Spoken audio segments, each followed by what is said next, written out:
Hi, I am back with another YouTube video, and this time I have a special guest. This is Bamboo. He showed up also, I believe, in my last video.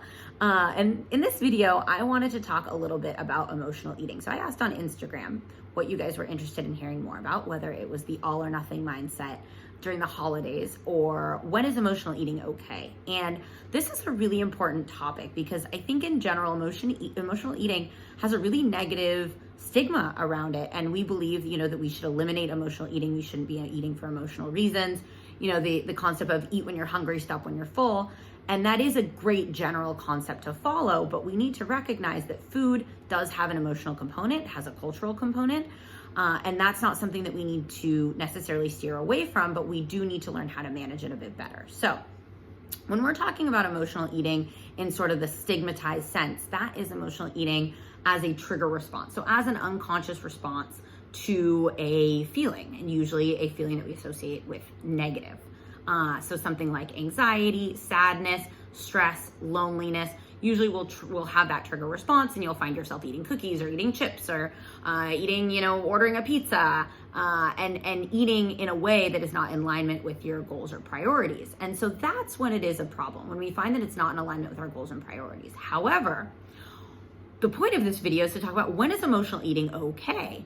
And emotional eating can be okay if you are making a conscious decision to do it. So for example, you're stressed.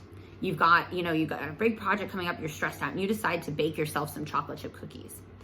Great. So maybe you have this conversation with yourself like, hey, I'm stressed out right now. I'm trying to avoid work, and I'm gonna do some stress baking. I know that I'm doing this because I'm stressed, and I'm gonna do it, and I'm gonna enjoy a cookie, and then I'm gonna get back to what I need to do. And so that is, I wouldn't designate that as bad because you're doing it aware of what your actions are and aware also of what the repercussions can be. And so I think that the issue with emotional eating is not necessarily the eating in itself. It's not the what, but it's the how. And so we wanna look at changing the mindset behind emotional eating. And so what that means is if you are continuously letting yourself be controlled by those emotional triggers, then we want to look at how can we slow down and give you space to actually make the conscious decision instead of realizing after the fact, like, hey, that isn't in alignment with what I would like to be doing in my life right now. And so I would recommend giving yourself a pause. When you feel that emotional trigger, you feel that like, oh, I want to go to the fridge, just pause. Take a couple deep breaths and ask yourself, what is it that you really need? Like, what is this in response to, and what is it that you really need? Is there another reaction that could be appropriate in the moment?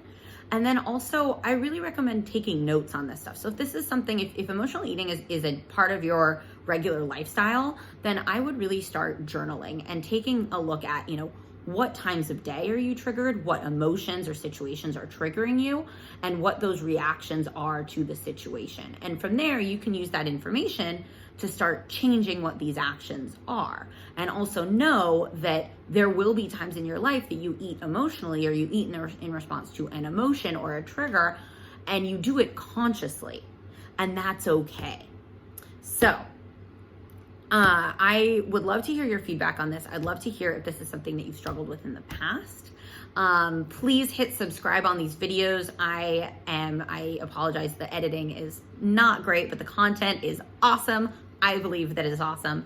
And so please hit subscribe, share with your friends, follow the links below if you'd like to download some of my free guides. That's some amazing information to help you along this process. And I will see you again next week with another video.